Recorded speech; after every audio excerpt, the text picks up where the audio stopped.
எதெல்லாம் கண்கள் உண்மை என்று நம்ப சொல்லுதோ அதை நம்பாதீங்க. எதையெல்லாம் விருப்பப்பட்டு செய்யணும்னு நினைக்கிறீங்களோ அதை எப்பயும் எங்கேயும் செய்யாதீங்க. ஒரு மிகப்பெரிய மாயை உங்களை வலை விரிச்சிருக்குது. இதில் இருந்து நீங்கள் தப்பிக்கணும். அதனுடைய முன் எச்சரிக்கை பதிவு தான் இது. அடுத்த சில நாட்களில் கடவுள் யாரையெல்லாம் தண்டிச்சாரோ அவங்களுக்கு ஒரு அற்புதமான வாழ்க்கையை கொடுக்கணும்னு அவர் முடிவு பண்ணியிருக்கிறார். அது நீங்களாக கூட இருக்கலாம். இந்த நேரத்தில் நீங்கள் தெரிஞ்சோ தெரியாமலோ எந்த விதமான பாவ செயல்களையும் தீய செயல்களையும் செய்யாமல் இருப்பது மிக மிக நல்லது. ரெண்டாவது, உங்கள் குடும்பம் இதுவரைக்கும் எத்தனையோ துன்பங்களில் ஃபேஸ் பண்ணியிருக்குது. இனி அந்த நெருக்கடி உங்கள் வாழ்க்கையில் வரவே வராது. இதை நல்லா எழுதி வச்சுக்கோங்க.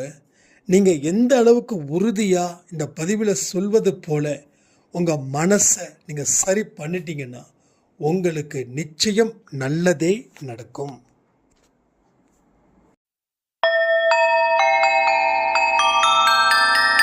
ஓம் சாயிரா சாயிரா, ஓம் சாயிரா சாயிரா, ஓம் சாயிரா சாயிரா, அன்பே சாயிரா, பேரன்பே சாயிரா, அகிலம் தளிக்க ஆத்மா விழிக்க அனுதினம் சாயிரா, எங்கள் அன்பே சாயிரா.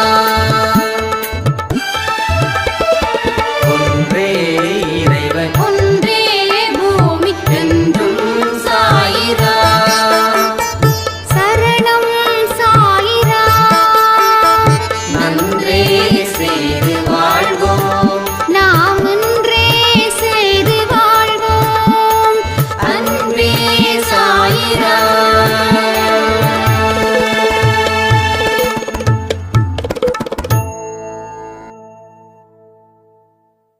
சாயிரா. என் உயிரின் உயிரானவர்களே, அற்புதமான வாழ்க்கைய சாயப்பா உங்களுக்கு இன்னும் சில தினத்தில் கொடுக்க போறாரு. என்னைக்குமே நான் சொல்லக்கூடிய வார்த்தைகள் 100% பலிக்கும். ஏன்னா எதுவுமே என்னுடைய சுய அறிவின்படி இங்க நான் பேசுறது இல்லை. இன்னைக்கு தியானத்தில் என்னால் இருக்கும்போது யாரெல்லாம் அளவுக்கு அதிகமான கஷ்டத்தை அனுபவிக்கிறாங்களோ அவங்களுக்கு கடவுள் கொடுக்கக்கூடிய தீர்ப்பு என்ன தெரியுமா? நீ இனிமே எப்பொழுதும் சந்தோஷமா இருப்ப, உன் குடும்பத்தோட நல்லபடியா இருப்ப, உன்னுடைய குடும்பம் இனி மகிழ்ச்சியா இருக்கும், உனக்கு இருக்கக்கூடிய எல்லா பிரச்சனைகளையும் என்னுடைய பார்வையால அதை நான் தீர்ப்பேன் அப்படின்னு. அப்போ உங்க வாழ்க்கையில அந்த அற்புதங்கள் நடக்காதா என்ன? நீங்க கஷ்டப்பட்டுட்டு தானே இருக்கீங்க, நீங்க துன்பம் அடைஞ்சுக்கிட்டு தானே இருக்கீங்க. என்ன தெரியாததுன்னு ஒரு திசை தெரியாத ஒரு காட்டுக்குள்ள கடவுளை மனப்பூர்வமா அழைத்து கொண்டு இந்த நிமிடம் வரைக்கும் அவர் என்னை காப்பாற்றுவார் என்ற நம்பிக்கையின் பேரில் தானே உங்கள் வாழ்க்கையை நீங்கள் அவர்கிட்ட கொடுத்தீங்க. அப்படி இருக்கும்போது அவர் உங்களுக்கு அற்புதத்தை செஞ்சுதானே ஆகணும். ஏன்னா அவர் தானே தாயுமா தகப்பனுமா குருவா தெய்வமா எல்லா உறவு முறைகளிலையும் அவரை நம்மால கொண்டு வர முடியும். அப்படிப்பட்ட அதிசயங்கள் உங்கள் வாழ்க்கையில் நிச்சயமா சர்வ சாதாரணமா நடக்கும்.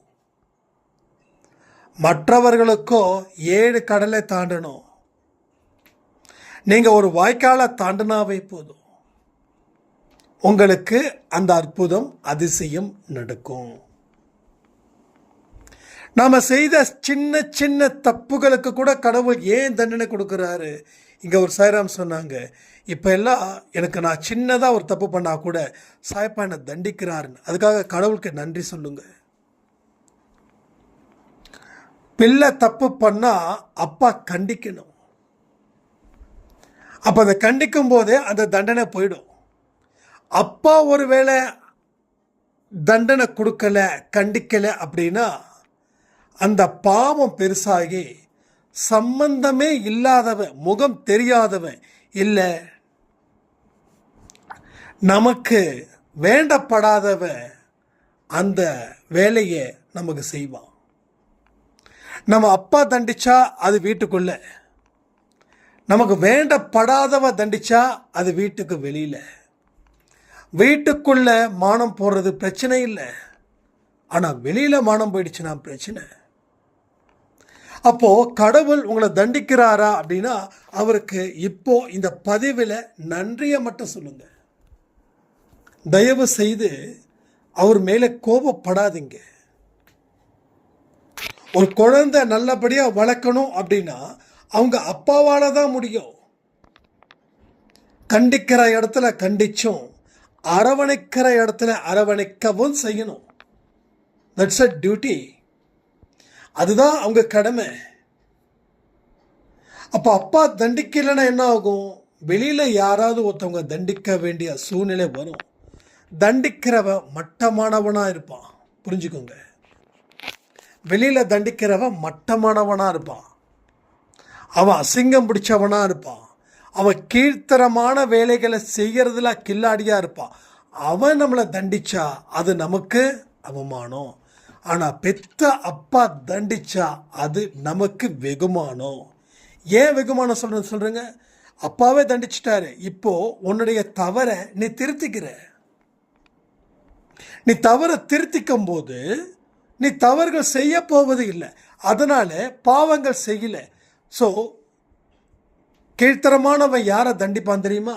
அவன் பாவத்தை எப்படா செய்வான் அப்படின்னு நினச்சி காத்துக்கிட்டு இருக்கும்போது தான் கீழ்த்தரமானவன் 10 பேர் முன்னாடி தண்டித்து அவமானப்படுத்தி அசிங்கப்படுத்தி செருப்பு மாலை போட்டு கழுதை மேலே ஏற்றி ஊர்வலமாக அழைத்து செல்வான். அப்போ அப்பாவுடைய தண்டிப்பு உங்களுக்கு ஒரு பெரிய ஆசீர்வதிக்கப்பட்ட ஒரு விஷயம். அதை ரிஜெக்ட் பண்ணுறன்னா நாம் அந்த ஆசீர்வாதத்தை ஏற்றுக்கலைன்னு அர்த்தம். அப்போ சாய்ப்பா தண்டிக்கிறாரா? சந்தோஷம். ஆனால் மறுபடியும் தண்டிக்காத மாதிரி நீங்கள் நடந்துக்கணும். ஏன்னா தண்டிக்கிறதுல அவருக்கு உடன்பாடு இல்லை.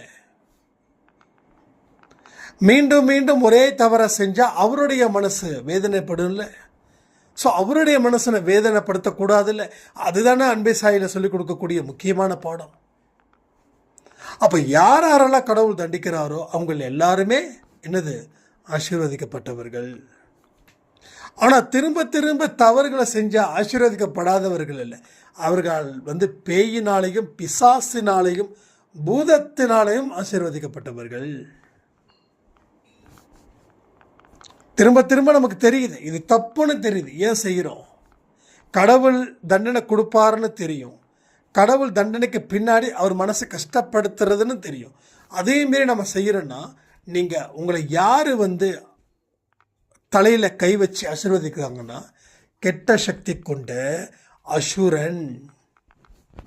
அசுர சக்தி உன் கூட நிற்குது. அசுர சக்தி உன்னை நல்லபடியாக வழி நடத்துமா? இல்லை, ஒரு மோசமான குழிக்குள்ள தானே அது தள்ளும். அப்போ அந்த அசுர எண்ணம் கொண்ட மனுஷங்க எப்படி இருப்பாங்க? மற்றவங்களுக்கு தீயவைகளை செய்வதில் தான் குளிர்காய்வார்கள். சில மனுஷங்களை வேதனைப்படுத்தி ரசிக்கக்கூடிய கூட்டம் நிறைய இருக்கு. நான் அடிக்கடி சொல்லியிருக்கேன், ஒரு 20-25 வயசு பசங்க 3 பசங்க போகிறாங்க பைக்கில். ஒரு நாய் தெருவில் ஒரு நாய் உக்காந்துக்கிட்டு தன்னுடைய குழந்தைகளுக்கு பால் கொடுத்துட்டு இருக்குது. அதை போய் இந்த 3 பேர் காலால் எட்டி உதைக்கிறாங்க. அதாவது அந்த நாய் குழந்தைங்களுக்கு, நாய்க்குட்டிகளுக்கு பால் கொடுத்துக்கிட்டு இருக்குது. அது என்ன பாவம் பண்ணிச்சு இவனுங்க காலை எடுத்து உதைக்க சொல்லுங்க? அப்போ இந்த பசங்களுக்கு நாளைக்கு எதிர்காலம் எப்படி இருக்கும்? இப்போ இந்த நாயை எட்டி உதைச்சதால அவங்க வாழ்க்கையில் எவ்வளவு பெரிய ஒரு துன்பத்தை அவங்க சந்திச்சே ஆகணும் தெரியுமா? ரொம்ப தப்பு. சாப்பிடும்போது ஒருத்தவங்களை சித்திரவதை பண்ணுறது, அதுவும் வாயில்லாத மிருகங்களை, வாயில்லாத மிருகத்தை. வாய் பேசக்கூடியனா அது அழுவும் திட்டும், ஆனால் வாயில்லாத மிருகம் அப்படி அடிக்கிறோம். அது அப்படியே எங்கேயோ போகுது பாவம். நல்லா யோசிச்சு பாருங்க. அப்போ ஒரு நாய் குட்டி போடுதுன்னா அந்த நாயோடைய, அந்த தாய் நாயோடைய உடல் பலகீனம் எந்த அளவுக்கு இருக்குன்னு யோசிச்சு பாருங்க.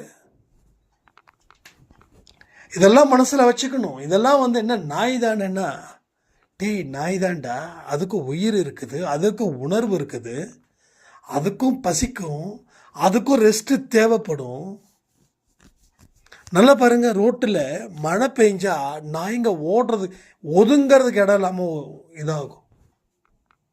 எங்கேயாவது வீட்டுக்கு முன்னாடி போட்டால் அந்த நாயை துரத்துவோம்.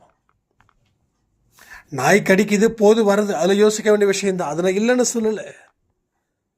ஆனால் உதவிக்குன்னு ஒரு நாய் நம்ம வீட்டை தேடி வரும்போது அதுக்கு தேவையான உதவிகளை செய்கிறது நல்லது. அதே நேரத்தில் நாம் பாதுகாப்பாக இருக்கிறது நல்லது தானே. எட்டி உதைக்கக்கூடாது. இல்லை, உதைச்ச கால் என்ன ஆகும் யோசிச்சு பாருங்களேன். என்ன ஆகும் நான் சொல்ல விரும்பலை. பட் எல்லா இடத்துலையும் கடவுளை பாருங்க, எல்லா இடத்துலையும் கடவுளை பாருங்க. அந்த நாயை அந்த மனுஷன் ஒரு கடவுளை பார்த்தானே எட்டி உதச்சிருப்பானா? பைரவருக்கு சாமி கும்பிட்றானே, ஆனால் அந்த பைரவருடைய உருவம் என்ன? ஆனால் தெருநாய்க்கு சோறு போடாமல் தெருநாயை கல்லால் அடிக்கிறது, தெருநாயை துரத்துவான், ஆனால் பைரவர் கோயிலில் போயிட்டு சாமி கும்பிடுவான். இப்போ மக்கள் எவ்வளவு பெரிய முட்டாளாக இருக்காங்கல்ல. நீ யாரை துரத்துனியோ அவருக்கு மாலை போட்டுட்டு இருக்கிற. பைரவர்ன்றது யாரு? அவ்வளோதான். அப்போ எல்லா இடத்துலையும் தெய்வத்தை பாரு, எல்லா மிருகங்கள்கிட்டையும் பறவைகிட்டையும் தெய்வீகத்தை பாரு, மனுஷங்கக்கிட்டையும் பாரு. அப்போதான் நீ பாவத்திலேருந்து தப்பிக்க முடியும். இல்லைன்னா மீண்டும் மீண்டும் மீண்டும் பிறவி எடுத்து துன்பம் என்ற கடலில் நீந்திக்கிட்டே இருக்க வேண்டியது தான். கரையே இல்லாத கடல் எப்படி இருக்கும்? கரையே இல்லை, யாரோ தூக்கி போட்டாங்க, நீ நீந்திக்கிட்டே தான் இருக்கணும், கடைசி வரைக்கும் நீந்திக்கிட்டே தான் இருக்கணும். மறுபடியும் பிறந்தாலும் மறுபடியும் அங்கே தான் நீந்தணும். இப்போ இந்த பிறவியில் பருப்பு எடுத்தோம், துன்பன்ற கடலில் இருக்கோம். நம்ம இந்த கடலை மாட்டிகிட்டு இருக்கோமே, அடுத்த பிறவிலையாவது இந்த துன்பன்ற கடலில் விழுந்துடக்கூடாதுன்னு நினைக்கிறது அறிவுபூர்வமானதா இல்லை முட்டாள்தனமானதா? ஸோ பாவத்தை செய்யாத, திரும்ப திரும்ப திரும்ப திரும்ப நீ பாவத்தை செஞ்சுக்கிட்டே இருந்தா உனக்கும் உன்னுடைய சங்கதிகளுக்கும் பெரிய அளவில் நீ துன்பத்தை கொடுக்கக்கூடியவனாக இருப்பாய். நல்லவர்களை பகைச்சிக்காத, பெரியவர்களை பார்த்தா காலில் விழுந்து வணங்கு. இதெல்லாம் அந்த காலத்தில் நமக்கு கடவுள் மாதிரி இருக்கக்கூடிய தாத்தா பாட்டிகள் சொன்னது. ஆனால் இப்போ இருக்கிற தாத்தா பாட்டிகள் எதையுமே கடைப்பிடிக்கிறது இல்லை. ஏன்னா நான் சொல்கிறது கிட்டத்தட்ட 70s 80s. ஆனால் இப்போ அப்படிலாம் யாருமே இல்லை. இப்போது தாத்தா பாட்டிகளே மாறிட்டாங்களோன்னு தோணுது. மாடர்ன் வேர்ல்டில் மாறிட்டாங்களோன்னு தோணுது. நம்ம வாக்கிங் போகும்போது ஒரு பாட்டிமா இருப்பாங்க. அந்த பாட்டிமா சில விஷயங்கள்லாம் சொல்லுவாங்க. நாங்களாம் அப்போ சின்ன வயசில் வீட்டுக்கு ஒரு கெஸ்ட்டு வந்தாங்க அப்படின்னா அவங்க காலில் விழுந்து முதல்ல தண்ணி கொடுத்து அவங்க காலில் விழுந்து ஆசீர்வாதம் வாங்கி அவங்க உட்கார்ற வரைக்கும் நாங்கள் உட்கார மாட்டோம். அவங்களே உட்காருன்னு சொன்னால் தான் நாங்கள் உட்காருவோம். ஆனால் இன்றைக்கி அப்படியே நடக்குது. இன்றைக்கி நம்ம வீட்டில் குழந்தைங்க வந்தாங்கன்னா, கெஸ்ட்டுங்க வந்தாங்கன்னா, இந்த குழந்தைங்க சோஃபாவில் உட்காந்து இருக்கக்கூடிய பொசிஷன், கேம் ஆடக்கூடிய பொசிஷன், ஒரு மரியாதை கூட கொடுக்காத அளவில் இன்றைக்கி இருக்கக்கூடிய அம்மாக்கள் குழந்தைங்களை வளர்த்து வச்சுருக்கிறாங்க. தெரியுதா எங்கே நம்ம தப்பு பண்ணுறோம்? தெரியுதா? குழந்தைகளோட வளர்ப்பு யார்கிட்ட இருக்குது? பெற்றவங்க கிட்ட இருக்குது. இப்போ நாளைக்கு குழந்தை மூர்க்கத்தனமாக நடந்துருச்சுன்னா அன்னைக்கு நீங்கள் தலையில் அடிச்சுக்கிட்டு அழறதுக்கு தான் இப்போ நீங்கள் தயாராக இருக்கீங்களோன்னு தோணுது. குழந்தைங்களுக்கு மரியாதையையும் அன்பையும் வளர்க்க வேண்டியவங்க அவங்களுடைய பெற்றோர்கள். என் குழந்தை அப்படி தான் அப்படின்னு சொல்லி ஏதாவது ஒரு மோசமான பாட்டு, என் குழந்தை அந்த பாட்டு பாடி டான்ஸ்லாம் ஆடுவான்னு சொல்லி டான்ஸ் ஆட வேண்டியது. சில ஸ்கூலில் பார்த்தீங்கன்னா அந்த காம்படிஷன் பண்ணும்போது என்ன மாதிரி பாட்டு ஆட வைக்கிறாங்கன்னு எனக்கே ரொம்ப வெக்கக்கேடாக இருக்குது. எதெல்லாம் டபுள் மீனிங் சாங்கோ அதை ஸ்கூலில் ஆடிட்டோரியத்தில் பாட வைக்கிறாங்க, ஆட வைக்கிறாங்க. என்ன இது ஒன்றுமே புரியல. அதே மாதிரி ஒரு ஸ்கூலில் ஒரு ஃபங்க்ஷனுக்கு ஏதாவது பண்ணுறாங்கன்னா சினிமா ஆக்டர்ஸு இல்லை யாரோ உட்கார வைக்கிறாங்க ஒரு கெஸ்ட்டாக. ஏதாவது ஒரு நல்ல ஸ்பீச் கொடுக்குறவங்க இல்லை ஏதாவது ஒரு கருத்தை சொல்கிறவங்கலாம் கிடையாது. எவ்வளவு பெரிய மாய உலகத்தில் மாட்டிக்கிட்டு முழிச்சிட்டு இருக்குன்றது யோசிச்சு பாருங்க. ஏதாவது ஸ்கூல் அன்றைக்கி ஒரு நாள் ஒரு இது பார்த்தேன். ஒரு ஸ்கூலில் ஒரு இன்ஸ்டாகிராமில் ஒரு இன்ஃப்ளூயன்சராக, நான் மோஸ்ட்லி இதெல்லாம் பார்க்குறது கிடையாது. இன்ஃப்ளூயன்சர் அவங்க என்ன பண்ணுறாங்கன்னா ஒன்லி சினிமா பாட்டுக்கு மட்டும் அவங்க டான்ஸ் பண்ணுறாங்க. அது அவங்க ப்ரொஃபஷனல் அவங்க பண்ணட்டும், அது நான் தப்பு சொல்லவே இல்லை. அது சரி தப்புன்ற வாதத்துக்கெலாம் நான் வரல. ஏன்னா 4 காசு வருது, அவங்க உழைக்கிறாங்க, அதை அவங்க தர்மமாக நினைக்கிறாங்க, நியாயமாக நினைக்கிறாங்க, நினச்சிட்டு போகிறாங்க. அதை பற்றி நம்ம கவலை இல்லை.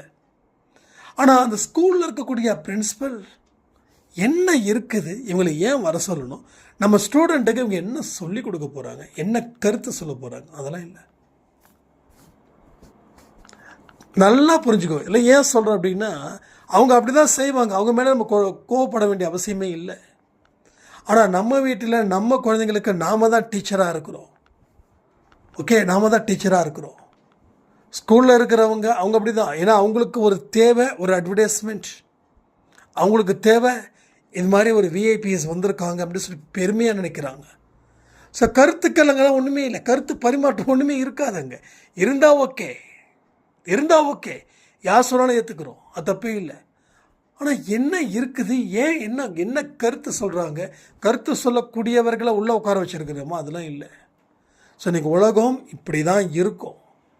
அப்போ நாமளும் அப்படி தான் இருக்கணுமா, அதை நம்ம யோசிக்கணும்ல. நாம் அப்படி தான் இருக்கணுமா?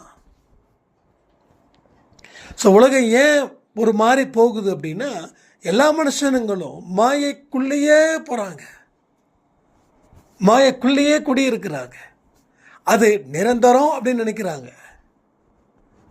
ஸோ மாயை போகும்போது ஒன்றும் தெரியாது, சந்தோஷமாக தான் இருக்கும். இப்போ எனக்கு கூட தான் நான் சொல்கிறேன், அப்படியே ஜாலியாக ஹாப்பியாக சந்தோஷமாக இருந்தால் சந்தோஷமாக தான் இருக்கும். பட் அது எத்தனை நாள், எதை அதிகப்படியாக சந்தோஷமாக நம்ம நினைக்கிறோமோ அது நம்ம வாழ்க்கைக்கு மேலும் பிரச்சனைகளை ஏற்படுத்தும்.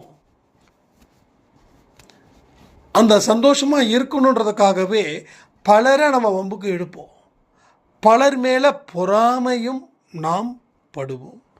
இது எல்லாமே இங்கே நடக்குது. எதுவுமே நடக்காததுன்றது எல்லாமே இங்கே தெளிவாக நடக்குது.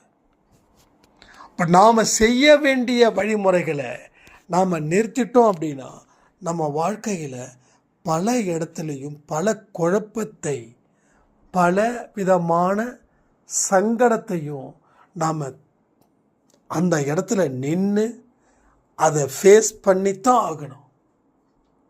தினமும் ஒரு குழப்பத்தோட, தினமும் ஒரு சங்கடத்தோட வாழ முடியுமா? ஸோ குழந்தைங்களுக்கு ராமாயணமும் மகாபாரதமும் சொல்லக்கூடிய பாட்டிகள்லாம் இப்போ இல்லை. ஏன்னா இப்போ ஒட்டுமொத்த பாட்டிகளும் டிவி சீரியல்குள்ளே புந்துட்டாங்க, எல்லா பாட்டிகளும். ஏன்னா பாட்டிகளுக்கே தெரியல, இப்போ வர பாட்டிகளுக்கு. நான் எல்லாரையும் சொல்லலை, தயவுசெய்து பண்ணிச்சுக்க வேண்டாம். நான் ஏன் இவ்வளோ தூரம் சொல்கிறேன்னா அவ்வளோ கஷ்டமாக இருக்குது. நம்ம அடுத்த ஜென்ரேஷனை எப்படி உருவாக்குறோம் அப்படின்னா, நீ பாட்டுக்கும் டிவி சீரியல் பாரு, நான் பாட்டுக்கும் இன்ஸ்டா இல்லை ஃபேஸ்புக் இல்லை யூடியூப்பில் நான் பாட்டுக்கும் பார்க்குறேன். ஸோ டிவி சீரியல் என்ன ஆகிட போகுது, டிவி சீரியலில் இருக்கக்கூடிய எல்லா பெண்களையும், ஒரே ஒரு நல்ல பெண் இருப்பா, மீதி இருக்க எல்லா பெண்களும் எதிரிகளாக வில்லியாக சித்தரிச்சு அதே மனநிலைகளை நம்மளை உட்கார வச்சாச்சு. இன்றைக்கி நிறைய பெண்களுக்கு ஏன் தெரியுமா நிம்மதி இல்லை, நல்ல கணவரை கூட ஏன் தெரியுமா சந்தேகப்பட ஆரம்பிக்கிறாங்க, அந்த சீரியலில் இருக்கக்கூடிய ஒரு கேரக்டர் மாதிரியே மாறுறாங்க. அந்த கன்றாய்வு பிடிச்ச சீரியலில் எல்லாமே வில்லித்தனமாக தான் இருக்குது. 10 சீரியல் வருதுன்னா ஒன்றுலையாவது நல்ல வார்த்தைகள் அதெல்லாம் இல்லை. ஒரு நல்ல விஷயம் நடக்கும், உடனே அப்படியே வந்து ஒரு வில்லத்தனமாக யோசிப்பாங்க, நீ அவ்வளோ வச்சுருந்தல இவ்வளோ வச்சது. எவ்வளோ கன்றாவியான கேடு கட்ட விஷயங்கள் சீரியலில் நடக்குதுன்றதை கொஞ்சம் திங்க் பண்ணி பாருங்கள். நம்ம எதை அதிகமாக பார்க்குறோமோ நம்ம அதுவாக மாறிடுவோம். தெரியுமா உங்களுக்கு? நீங்கள் எதை அதிகமாக பார்க்குறீங்களோ அதுவாகவே நீங்கள் மாறிடுவீங்க. அப்போது எல்லாத்துக்கும் காரணம் உங்களால் தான் நடந்ததே தவிர வேறு யாராலையும் நடக்கலை. புதிய புதிய கர்மாக்கள் ஏன் உங்களை ஒரு மிகப்பெரிய இடத்துல பிடிச்சி தள்ளுதுன்னா, நீங்கள் தொடர்ந்து உங்களை வேறு ஒரு இடத்துல கொண்டு போய் சேர்த்துட்டீங்க. அப்போ சேர்த்தது தப்புன்னு தெரிஞ்சும் அதை உறுதிப்படுத்துறீங்க. அப்போ என்ன ஆகுது, குடும்பத்தில் பிரச்சனைகள் அதிகரிக்குது, ஒட்டுமொத்தமாக அதிகரிக்குது. ஒரு ஃபோன் இல்லாமல் நம்மளால் இருக்க முடியல, 1 மணி நேரம் ஃபோனை வைக்க முடியல. அந்த ஃபோனுக்குள்ளே என்ன தான் இருக்குது? ஒன்றே ஒன்று தெரிஞ்சுக்கோங்க, வாழ்க்கை ஏன் திரும்ப சலிச்சிருச்சு, எல்லாத்தையுமே நம்ம முன்கூட்டியே தெரிஞ்சுக்கிட்டோம். எல்லாத்தையும் முன்கூட்டியே தெரிஞ்சுக்கிட்டோம், அதனால வாழ்க்கை கசகுது. எல்லாருக்கும் எல்லாமும் தெரியும், எல்லாருக்கும் எல்லா விஷயமும் தெரியும். தெரியாத விஷயன்றது எதுவுமே இல்லை. ஒரு டாக்டர் சொல்கிறாரு, இப்போல்லாம் வந்துங்க யாருமே எங்களை மதிக்கிறது இல்லைங்க. யூடியூப் போகிறாங்க, அவங்க பிரச்சனை என்னென்னு பார்க்குறாங்க, அவங்களே மாத்திரை வந்து சாப்பிட்டுக்கிறாங்க. சரி, நல்லது நடந்திருக்கா? இல்லை. சின்ன நோயை பெரிய நோயாக மாற்றியாச்சு. 2 நாள் தலைவலினா உடனே யூடியூப் பார்த்துறாங்க, கூகுளில் போய் சர்ச் பண்ணாங்க என்ன பிரச்சனை ஏது பிரச்சனை, உடனே ஒரு கை வைத்தியமோ ஏதோ ஒரு வைத்தியம் அதை பண்ணிவிட்டு செஞ்சிடறாங்க. அப்போ இவங்க 10 பேருக்கு வைத்தியம் வேற சொல்கிறாங்க, எதையோ பார்த்துட்டு தான். அப்போது எல்லாருமே தன்னை வந்து ஒரு ஜீனியஸாக காட்டிக்கணும், எல்லோரும் தன்னை வந்து மதிக்கணும், அந்த மாதிரி ஒரு போலியான ஒரு பிம்பத்தை ஏற்படுத்தி அதில் வெளிவர முடியாமல் தவித்து கொண்டு இருக்கிறார்கள் மக்கள்கள். எல்லாருக்கும் எனக்கு ஒரு பெரிய ஒரு ஜீனியஸ், நான் தான்டா ஜீனியஸ், நல்லா எப்படி தெரியுமா. ஆனால் சொந்த வாழ்க்கையில் இல்லை, அவங்களுடைய ஒட்டுமொத்த வாழ்க்கையிலையும் தோல்வியை தழுவியகாரவளம் மாறுறாங்க. ஏன்னா உனக்கு தேவையானதை தெரிஞ்சுக்கிட்டு உனக்குள்ளே பயன்படுத்து. நீ 10 விஷயத்தை தெரிஞ்சுக்கிட்டு நீ 100 பேர்கிட்ட சொல்லி நான் பெரிய ஆளுன்னு காட்டிக்க ஏன் முயற்சி பண்ணுற? இதன் மூலமாக வரக்கூடிய அழுத்தம் என்ன தெரியுமா? தற்கொலை. நிறைய மனுஷங்க தற்கொலையில் தெளிவாக இருக்கிறதுக்கு காரணமே அவங்களால வேற எதையுமே செய்ய முடியல. எந்த ஒரு நல்ல விஷயத்தையும் அவர்களால் தெளிவாக செய்யவே முடியல. தெளிவான மனிதர்கள் கூட குழப்ப நிலையில் இருக்காங்க. ஒரு ப்ரொஃபஸர், அவருக்கு கிட்டத்தட்ட ஒரு 60 வயசு இருக்கும், இங்கிலீஷ் ப்ரொஃபஸர். ஸ்டார்டிங்கில் இருந்த அந்த ஒரு கான்ஃபிடென்ட் இப்போ இல்லைங்கன்றார்.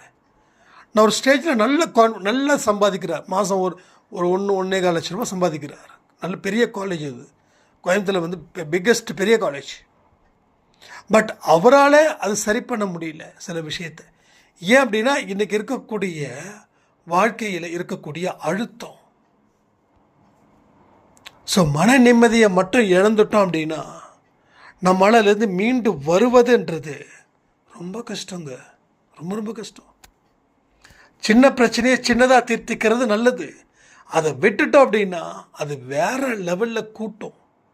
அங்கே இருந்து நீங்கள் மேலே முடியாமல் தவிக்கிற சூழ்நிலையை அது ஏற்படுத்தி உங்களை மேலும் மேலும் மேலும் படு துன்பத்திலையும் படு குழியிலையும் அது தள்ளிவிடும். அதனால் எல்லா விஷயத்தையும் கடவுள்கிட்ட ஒப்படைச்சிட்டு தேவையான விஷயத்தை மட்டும் தெரிஞ்சுக்கிட்டு வாழ்க்கையை வாழ்ந்து பாருங்க. இல்லைன்னா தேவையில்லாத விஷயத்துக்கும் நாம் பதில் கொடுத்து வாழ்க்கையில் கடைசி வரைக்கும் நல்ல முயற்சிகளை நம்ம எடுக்க முடியாமல் போயிடுன்னு சொல்லி இந்த பதிவை நான் முடிக்கிறேன். ஜெய் சாய்ராம்.